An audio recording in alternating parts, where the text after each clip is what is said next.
Once upon a time, there was a girl, and she had such beautiful and long hair that everyone who saw her could not take their eyes off. The strands were so light, just golden. Therefore, they called her Goldilocks. For all her beauty, she was a very naughty little girl. Mom always allowed her to walk in the yard, but ordered her not to go into the woods behind their house. Goldilocks was very interested to know what is in that forest.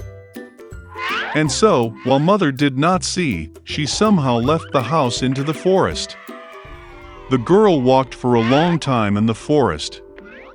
Either he finds a berry, then looks at a beautiful flower, then listens to how the birds sing. So she got lost in the forest. And suddenly she saw an unusual house in a clearing. Goldilocks approached him quietly. I walked around but did not see anyone. She knocked on the door, but no one answered. Then she knocked harder, and the door opened itself. Goldilocks entered cautiously. 3 bears lived in that house. One bear was dad big and shaggy. The other was a mother bear. It was smaller. The third was a little bear. The bears were not at home because they had gone for a walk in the woods. The girl entered the room and saw 3 bowls of porridge on the table. The first bowl, the biggest one, was the daddy bear. The second bowl, the smaller one, was the mother bear, and the third, the smallest, was the bear cub. Near each bowl lay a spoon, large, medium, and small. Goldilocks was so hungry that she first wanted to eat from a large bowl. She took the largest spoon, took the porridge, tasted it, but the porridge was too hot. Then she took a medium spoon, took the porridge, tasted it, but the porridge was too cold. Finally, she took a small spoon and tasted the porridge from the small bowl. This porridge was neither hot nor cold, just right. And Goldilocks ate all the porridge from the little bowl. After eating, the girl wanted to sit and saw 3 chairs near the stove, one large, another smaller, and the third, very small, with a little red pillow. First, she tried to climb into the largest chair, but could not. Then the girl tried to sit on the middle chair, but it was very hard and uncomfortable. Finally, she sat down on the smallest chair, and it was just right for her. Goldilocks liked the chair so much that she began to swing on it. The chair cracked, broke, and she fell to the floor. The girl got up and went to another room. There were 3 beds, large, medium, and small. First, Goldilocks climbed onto the first bed, but it was too high and hard. I lay down on the middle one, it was too spacious and soft. The girl lay down on the third, smallest bed. She was just right for her. Goldilocks felt so comfortable and cozy that she quickly fell asleep. The girl was fast asleep when the bear family returned home. The bears got very hungry and immediately went to the table. Seeing his bowl, Papa Bear got really angry. Someone was eating my porridge. He growled.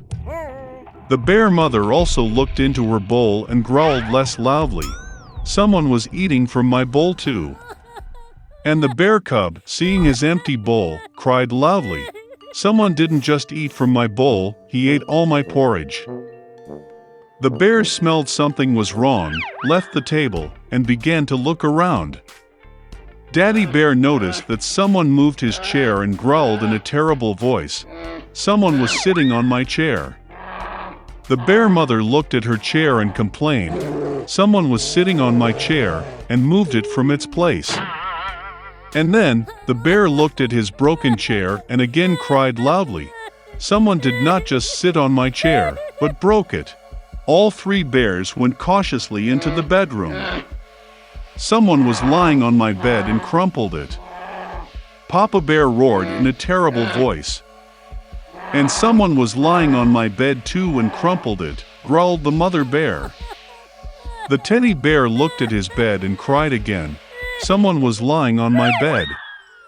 And then he saw the girl and squealed in a thin voice, "And still sleeps in her." Dad and Mom bears came to the bed and saw that a little girl was sleeping there.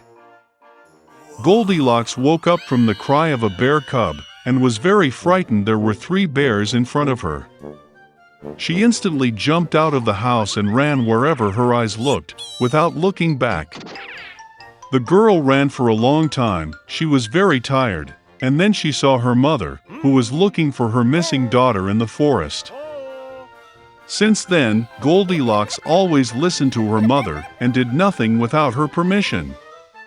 She became a very obedient, kind, and good girl. Once upon a time there was an old goat. She had 7 kids. She loved them as much as only a mother can love her children. She was going to go into the forest, bring herbs and branches for lunch. She called all her children and warned them to be afraid of the evil wolf. He often pretends, but you can immediately recognize him by his rude voice and black paws. The kids understood everything and assured their mother that they would be very careful. The old goat set off calmly. Little time has passed. Suddenly, someone knocked on the door and shouted in a rude voice that the kids should immediately open it. But the kids from the rough voice realized that it was a wolf. They answered that it was not mother's voice. Her voice was kind and thin, and this voice was very rude, which means it was a wolf. Then the wolf went to the merchant and bought himself a large piece of chalk. He ate it, and his voice became thin. He came back, knocked on the door, and in a thin voice asked the kids to open it. The wolf put its paw on the window and waits. And the kids saw her and answered that the mother's paws were not black, but white, which means it was a wolf. Then the wolf ran to the bakery and asked to give him some dough. The wolf anointed his paw with the dough. The villain approached the door for the 3rd time, put his white paw on the window and knocked. They saw the kids that the paw was white, and thought that it was their mother. They opened the door, but there was a wolf in front of them. They got scared and began to scatter in all directions. One kid jumped under the table, another on the bed, the 3rd on the stove, the 4th into the kitchen, the 5th into the closet, the 6th under the sink, and the 7th hid in the grandfather clock. But the wolf found them all, opened its jaws and swallowed one by one. Only one thing he did not find: the youngest, who hid in the clock. Having eaten his fill, the wolf left. He stretched out on a green meadow under a tree and fell asleep. Soon an old goat came home from the forest. Oh, what did she see there? The door was wide open. The table, chairs, benches were overturned. The wash basin was broken. Pillows and blankets were thrown from the bed. She began to look for her children, but she could not find them anywhere. I called them by name, but no one answered. She went up to the clock, and in response there was a thin voice of the youngest kid. She took him out of there, and he said that a wolf came and ate everyone. How the goat cried for her poor children.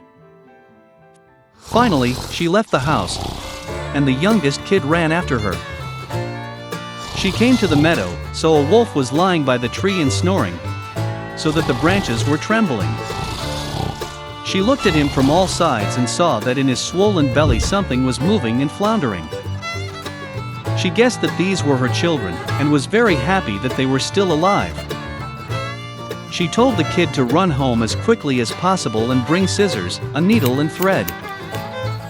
Then the goat cut the belly of the wolf with scissors, and from there one kid stuck out its head. And then the others jumped out, all 6, and nothing bad happened to them. What a joy it was! They began to hug their mother, jump and dance. Then the old goat said it would be nice to teach the wolf a lesson while he was still sleeping. They pulled stones and stuffed them into the wolf's belly. An old goat sewed up his belly, but he did not notice anything, never even moved. The wolf slept, got to his feet and felt such a thirst in his belly that he decided to drink water from the well. He barely approached the well, bent down to the water, and heavy stones pulled him to the bottom of the well. 7 kids saw this and began to dance for joy with their mother. That's how they taught the evil wolf a lesson.